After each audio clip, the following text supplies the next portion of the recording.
اب ایسے حالات میں جب ملک کا معیشت مضبوط ہو رہا ہے، جب ایسے حالات میں کہ پاکستان کے جو خارجہ پالیسی ہے وہ کامیابی سے آگے بڑھ رہی ہے، یہاں پہ شنگھائی تعاون کانفرنس ہوا، اب باہر دنیا سے لوگ آ رہے ہیں، انویسٹمنٹ آ رہا ہے، چیزیں سستے ہو رہی ہے، مارکیٹ میں استحکام آیا ہے، ڈالر میں استحکام آیا ہے.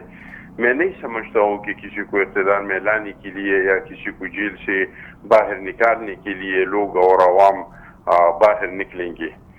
تو مجھے تو اس طرح کا کوئی تحریک نظر نہیں آ رہا ہے، اور اس طرح کی تحریک کے لیے بار بار پی ٹی آئی نے کوشش کیا، لیکن ہر بار جو ہے وہ ناکام ہو گئی. جی ظفر صاحب سے بھی میں یہی سوال جو ہے وہ دہراؤں گا. ظفر صاحب، کیا واقعی جو بشریٰ بی بی صاحب کی روانگی ہے پشاور میں، تو آپ کو کیا لگتا ہے کہ جو ہے وہ یہ صورتحال جو ہے وہ دوبارہ لگتی ہوئی نظر آ رہی ہے؟ جی ظفر صاحب.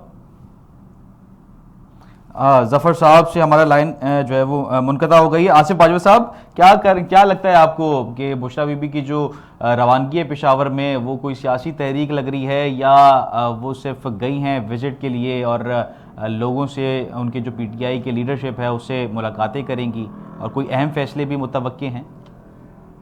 دیکھیے، بات یہ ہے کہ میں نے پہلے بھی اس سیگمنٹ میں کہا کہ جو علی امین گنڈاپور صاحب ہیں وہ بہت بزدل آدمی ہیں، اور بالکل ان کی سوچ بھی پولیٹیکل نہیں ہے، اور غیر سیاسی ہونے کی وجہ سے انہوں نے بشریٰ بی بی کو بھی اسلام آباد سے جیل سے پنڈی سے رہا ہونے کے بعد وہ بڑی جلدی میں عجلت میں لوگوں کو یہ تاثر دیا کہ یہ لاہور جا رہی ہیں، لیکن بعد میں لوگوں کو پتا چلا کہ وہ لاہور کے لیے روانہ نہیں ہوئی. ان کو وہ پشاور میں سی ایم ہاؤس کی نیکسی میں لے کر کے چلے گئے ہیں. وہ بزدل ہیں، وہ ڈر رہے ہیں کہ شاید بشریٰ بی بی کسی اور مقدمے میں گرفتار نہ ہو جائے. تو میں یہ سمجھتا ہوں کہ سیاست کرنے کے لیے آپ کو جرات اور بہادری اور دل بڑا کرنا پڑتا ہے. دیکھیں، پاکستان مسلم لیگ نون کے میاں نواز شریف صاحب، میاں شہباز صاحب، حمزہ شہباز صاحب، مریم بی بی، خواجہ آصف صاحب، خواجہ سعد رفیق، خواجہ سلمان رفیق، شاہد خاقان عباسی، کامران مائیکل عباسی صاحب، کون ہے حسن اقبال صاحب، کون ہے جو گرفتار نہیں ہوا؟